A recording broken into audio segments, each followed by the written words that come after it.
हासिल होता है। और मेरे भाई, अगर तूने किसी के हाथ में हाथ दिया हो तो मिलेगा क्या? मिलेगा क्या? ख्वाजा निजामुद्दीन महबूब इलाही रहमतुल्लाह अलैह खड़े थे, तो एक आदमी हलवाई की दुकान पे कुछ चीज लेने आया। कोई दरवेश सादा सा आदमी छोटी सी मस्जिद से निकला, हलवाई से कहा दे दे। हलवाई कहा चल दौड़ जा, तू रोज आके खड़ा हो जाता है, जब सारे आते हैं तब आया कर। गरीब गाहक था ना, तो हलवाई ने झिड़क दिया। उस दरवेश को जोश आ गया, कहने लगा मेरे साथ बदतमीजी न करना, वरना मैं तेरी दुकान उलट के रख दूंगा, मैं तेरी दुकान उलट दूंगा। कहने चल दौड़ जा, बड़े देखे हैं तेरी तरह के दुकान उलटने वाले। हजरत निजामुद्दीन महबूब इलाही गुजर रहे थे, हलवाई की नजर पड़ी तो दौड़ के दस्तबोसी करने आया। कहने लगा हुजूर अस्सलाम वालेकुम। आप फरमाने लगे इसके साथ बादिखलाकी ना कर, तेरी दुकान वाकई उलट जाएगी। कहा हुजूर किस तरह? ये तो ऐसे ही सादा सा है। आप फरमाने लगे ये भी सादा है, इसका पीर भी इसी तरह का है, पर दादा पीर बड़ा बाकमाल है। वो जिसके हाथ में उसका हाथ है वो बड़ा बाकमाल है। फरमाया वो तैयार खड़ा है। वो कहता है चलो नलायक हुआ तो क्या हुआ, बच्चा तो हमारा ही है ना। कह देगा तो उलट देंगे, बच्चा तो हमारा ही है ना। मुझे दुश्मनों न छेड़ो, मेरा है कोई जहां में, मैं अभी पुकार लूंगा, नहीं दूर है मदीना।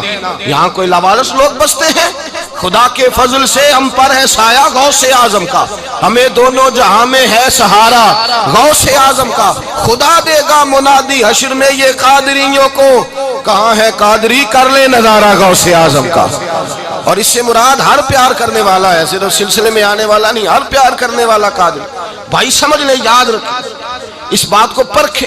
अल्लाह वालों की सोबत तो इंसान को कमाल कर देती है, वो तो नवाज देती है, वो तो नूरन।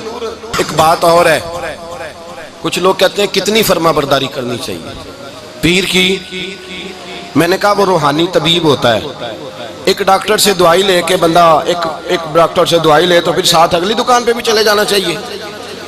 क्यों जी, की पता किथों राम आ जाए। एक से दवाई ली, फिर साथ ही अगली दुकान पे, फिर उससे अल्लाह जाने कहीं से शिफा मिल जाए, किधर से शिफा मिल जाए। और भाई ऐसे नहीं होता। दवाई तो एक हकीम से खाएगा, एक डॉक्टर की खाएगा, जो परहेज बताएगा वो परहेज। अगर तबीयत ठीक नहीं होगी तो दोबारा जाएगा, वो कहेगा मैंने तेरी दवाई भी बदल दिया, तेरी परहेज भी बदल दी है। और एक वक्त आएगा कि इंशाल्लाह शिफा। हजरत अली बिन हीती हुजूर गौसे आदम के खलीफा थे, उनके मुरीद थे, अली बिन जोस्की नाम था। हजरत गौसे आदम रदी अल्लाह ताला अन्हु अपने खलीफे से मिलने आए तो आगे से उनके भी अपने मुरीद को कहा कि चल पीर साहब के कदम दबा। वो गौसे आदम के कदमों में बैठने की बजाय अपने पीर के कदमों में बैठ गए, दबाने लगे, डांटा, कहने लगे तेरा दिमाग ठीक है, चल हुजूर गौसे आदम के कदम दबा। वो फिर उठे, घूम के फिर उनके पैरों में बैठ गए। तो हजरत अली बिन हीती ने जलाल किया, फरमाने लगे तुझे ख्याल नहीं आता, मैं तो अब तुझे गौसे पाक के सुपुर्द करने वाला हूँ, तेरी ज्यादा तकमील हो जाए।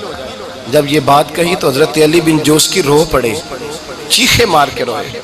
वो रोए तो गौस पाक भी रोए और फरमाने लगे अली बिन हीती इसे मुझे ना दे, ये जिस पिस्तान से दूध पीने का आदी हो गया, अब इसे किसी और जगह मजा नहीं आएगा, इसे यहीं रहने दे, यहीं रहने दे। बड़ा एतराज है लोगों को बिश्ती दरवाजे पर। बिश्ती दरवाजा कहते हैं जन्नत इतनी ऊंची थी नीचे कैसे आ गई। मैंने कहा तुमने पढ़ा नहीं ना कुरान और हदीस, जन्नत बड़ी ऊंची थी पर मेरे नबी ने फरमाया मैंने माँ के कदमों के नीचे ला के रख दिया। तुमने पढ़ी नहीं ना, असल में पढ़ी नहीं, तुम्हें क्या पता कभी किसी चीज पे इतराज। हम थोड़ा कह रहे हैं कि जो बिश्ती दरवाजे से गुजर गया, एक फजीलत ही है ना जी। एक हर मस्जिद जन्नत है कि नहीं, बोले हुजूर ने फरमाया जन्नत की क्यारियों के पास से गुजरो तो कुछ खा लिया करो। जब हर मस्जिद जन्नत है तो बाबा फरीद की मस्जिद जन्नत क्यों नहीं हो सकती? अजीब चक्कर है। और बंदे भी कहते हैं वो जी फलाना गया था तो कहता मैं जन्नती हूँ। भाई किसने कहा? बल्कि एक बड़ी आला हज़रत के मुरीद हुए मौलाना हशमत अली खान साहब। हजरत मौलाना हशमत अली खान साहब रहमतुल्लाह तआला अलैह ना पाकपतन से वापस आ रहे थे, तो बस की छत पे बैठे थे। तो कहते रस्ते में ना एक दो बंदा आ गया जिसको तनकीद की आदत थी अल्लाह वालों की। मुझे कहने लगा मौली कहाँ से आ रहे हो? मैंने कहा पाकपतन शरीफ से। पाकपतन से। कहने लगे मेरे कपड़े सूंघने लगा।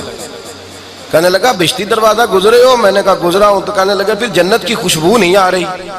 नबी पाक ने तो फरमाया था कि 500 साल जन्नती दूर होगा तो उसकी खुशबू आएगी, तुमसे नहीं आ रही। मौलाना बड़े हाजिर दिमाग थे, कहने लगे एक हदीस पढ़ी है जरा दूसरी भी पढ़ लेनी थी।